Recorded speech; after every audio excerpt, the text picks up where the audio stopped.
Yusuke Kitagawa is coming very soon in the next 1.2 update. So in this video, I'll be looking through his kit for the first time and then I'll give my opinions on it. Yusuke is an ice type and he's a sweeper, so an AoE DPS. The only thing I know about him is that he scales on defense. So let's see his skill. The first skill is an AoE move, 100% chance to freeze the main target. Okay. And his second skill is also an AoE move.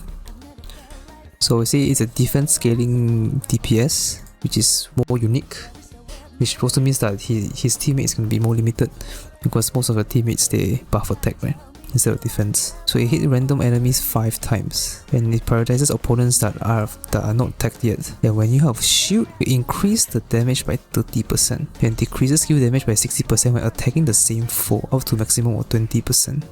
I'm not sure what this actually means. Decrease skill damage by 60%, maximum 20%. 60 is more than 20, so I don't understand why. Like I don't think this makes sense. Go to a maximum of 20%. Could be a translation error. So then his third skill. So upgrades Dragon's Dance to Dragon Roar. Not sure what that is yet. I think that's part of his awareness probably. They increase the chance of triggering counter. That makes sense. Because in Persona 5 Strikers, his combat style is like countering, right? Which is really cool. They increase skill multiplier by 58.6% of defense. And then turn it into AoE attack. Then it triggers automatically triggers Dragon Roar if you didn't trigger it for 1 turn. And then you gain a shield for 2 turns. And it turns your weakness into neutral. Oh, then gains immunity to mental ailments and taunt all foes for 2 turns. 1 turn cooldown. Okay, that's quite interesting. So you can kind of tank with him. I don't know what his stats, but I guess you can kind of tank with him because he has a taunt mechanic. And for his highlight, it deals AoE damage, then increase the chance of triggering Dragon Dance by 35% for 3 turns. Okay, your passive, when you gain shield, increase damage by 7.5%, up to 6 stacks. So that's quite a big buff actually, up to like 45% at maximum stacks. Then the other passive, when you use skill that gives shield, increase Fox's penetration by 20% 1 turn. That's pretty good also. This one I don't know if it only applies to this skill or it also applies to shields given by teammates. But let's go to AO0. So when taking damage, there's a 65% chance to trigger Dragon Dance. So it's basically a counter, a follow-up counter attack, and then you can upgrade this effect to Dragon Roar. So I think Dragon Roar does more damage. Yeah, yes it does. It triggers the counter 100% of the time. Then increase your damage as well, and also become AoE. That is cool. So I'll assume, so we definitely need a support that can buff his defense, and the best navigator right now for him is definitely Puppet because she can both give shield and increase defense, which directly buffs Fox. His A1, when she uses skill 3 2 times, gain an additional 1 Dragon Roar, and then this counter will do 70% damage. Okay, A3. So when the HP is not below 35%, which means that if it's above 35%, increase follow-up damage by 70%.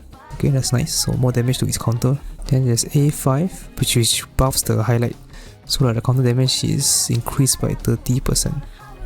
Then A6 evolves Dragon Dance and Dragon Roar into Crazed Dragon Dance Dragon Roar. Then the counter now deals 2 hits of damage, each dealing 70% of original damage and gain 30% penetration when triggering counter. Wow, this A6 sounds really strong. A6 is going to be expensive to get, but it is really good. So basically your counter will just do a lot more damage.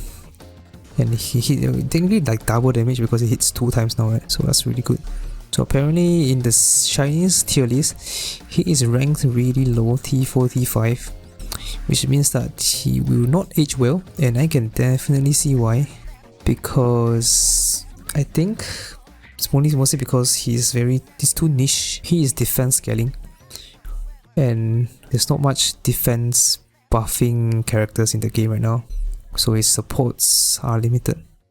So if you pull for him, that means you need to pull for specific supports to support him. I most likely will skip because we all know gem count is not that good. They're doing the accelerated updates and stuff, the banners, faster banners and stuff. and we don't have a lot of gems, and I don't think he's really worth getting, even though we don't really have any ice DPS other than Mons, who I guess can work. I guess she can work to replace Yusuke for now. So I think maybe for him, I think probably the first skill you use is skill 3, because you immediately buff yourself, right? And then if the enemy attacks you, which is very likely because you have taunt, if your enemy attacks you, you will trigger the counter attack, the follow-up counter attack, which will do pretty good damage. And after using skill 3, skill 2 is probably your next move you will use, unless it's only one enemy. If it's like one enemy, then skill 1 will be better, because skill 2 would decrease damage, right? Actually, wait, what does skill 2 actually work? 92.9%, is it a total damage or is it per hit? This one I don't know, because if it's per hit, that means you can do up to 450% of defense, which is very high. I doubt it though.